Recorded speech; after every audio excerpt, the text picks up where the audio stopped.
When looking at the navigational aspect of the website, we can see that BMW has done a very well job with that.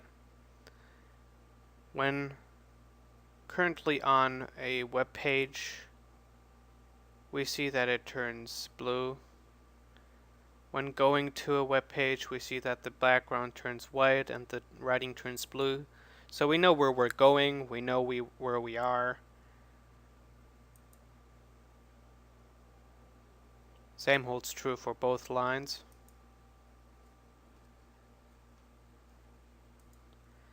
As mentioned before, this website is based on a hierarchical structure.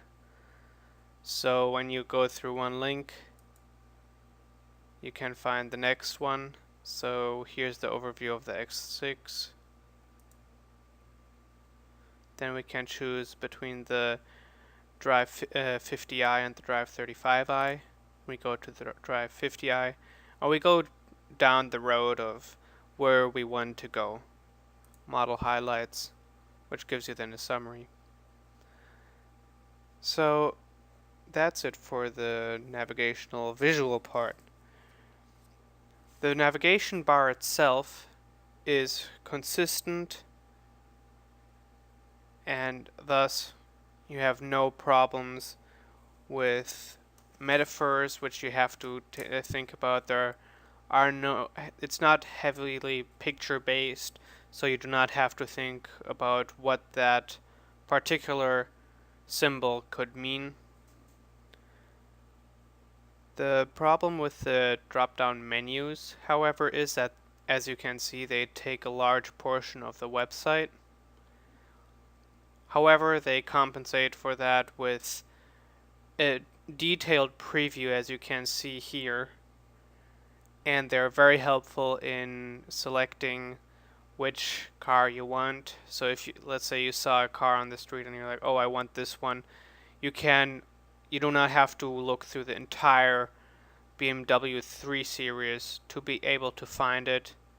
If you memorize some of the main points, you can just look it up here, and you have the preview picture at the bottom, as you can see.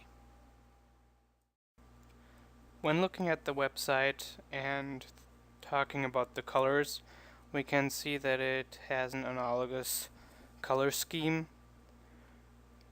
It uses blue for the writing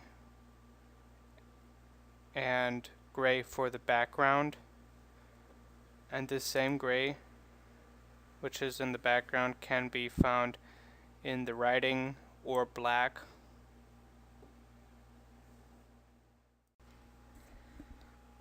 When tackling the question, is BMW a very easily accessible site for disabled people? The honest answer is no. We can see in a table that I have prepared that it takes for a blind person over 1,000 seconds to reach the bottom of this page.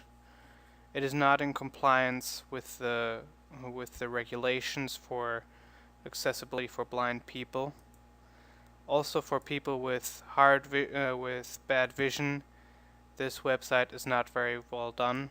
The fonts are too small for people with visual disabilities,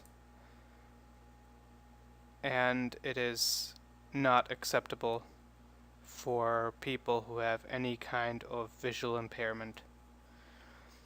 Considering that one has long scrolling times in some of the lists, this might also cause a problem for people with physical disabilities such as arthritis in their fingers due to the scrolling. And this is just one of the many things that is not that good for people with disabilities. There's a lot of navigating around. One has to have a lot of capability of aiming with the mouse. Someone who has no good motoric skills might not be able to complete these tasks on his own or her own. One might say, yeah, why does a blind person or a physically disabled person want to go on a website like this?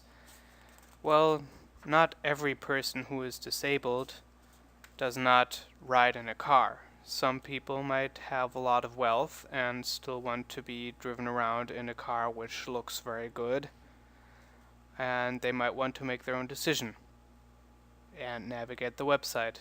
In that case, BMW is a very bad website for people with physical problems. When looking at the globalization aspect of BMW, it is quite clear that they have done a pretty good job. They only have the languages English and German. However, you can access this website from whichever country, and you can select the country-specific website. And also when looking at the colors, they've made sure that if there's a red or an orange, it's only appearing in the cars. They do not usually have any red, orange, green, or yellow in any of their writings or in any of their navigational toolbars.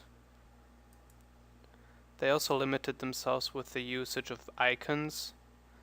They only have their BMW symbol top right, and they have a few pictures throughout the website, but they're not critical for navigation or a source of problems with other cultures.